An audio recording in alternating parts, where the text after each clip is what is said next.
Tips for ancestral work. This doesn't go into the degrees of everybody's books or whatever. What you do from that point on is all on you. But this is some advice and basis when it comes to ancestral altar. If you subscribe to me on YouTube, then you know that I've talked about this before. But just giving the people on the platform some information. You probably have already Googled ancestral altars. You probably seen what they look like, and you're wondering, how in the world am I going to be able to do that? You don't have to copy them. And it takes time to get your altar to look like that. Okay, my altar is now like the full blown, what you've Googled and stuff like that. I got the pictures and everything up.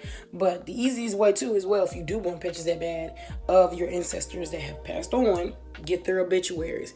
And you can find obituaries online. FYI, all you really need is water, maybe some flowers, maybe not real flowers, but sometimes I take dead flowers too. I love dead flowers for ancestral work. Okay, herbs, some food, just little things that you know they like. You don't have to go all out. You know what I'm saying? You don't have to buy them their most expensive thing that they always like, because clearly you don't have the money for it too.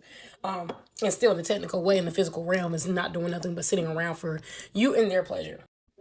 If you can't sit on an altar at home due to living with people or due to trying to keep things hidden, then you can make a mobile altar or you can buy a mobile altar. I've bought one before, but I don't think the person I bought it from sells them anymore. But you can make an altar in a shoebox.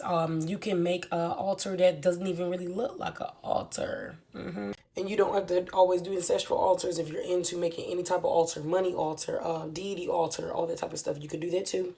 And like I said, you don't need pictures. You do not, and you kind of don't need to post your ancestral altar too, by the way. Personally, for me, I don't want y'all to know who my family is like that. You may know some, but you may not know all, and you're not going to see them all. Yeah, I'm heavily protected, but I still wouldn't put myself in the way of harm's way, because you never know who really don't like you. Remember, coming from, especially if you're coming from religion to here, it's still about prayer. The power in the tongue, it still is manifestations. So really try to keep a lot of your ancestral work to yourself unless you're in a covenant and things like that. Your ancestor altar is not going to start off huge. It's going to build up as it goes. And yeah, and just do things that you know that your ancestors will like. Everybody got to start from a humble beginning. And if you're trying to really do this to really connect with them and hear them, also remember it will not happen immediately. It takes time too as well. Because you could be hearing them, but then you could be confusing all different kinds of things that goes down the road. And yeah, and the best time if you really want to get lit, witching hour if you really know what you're doing.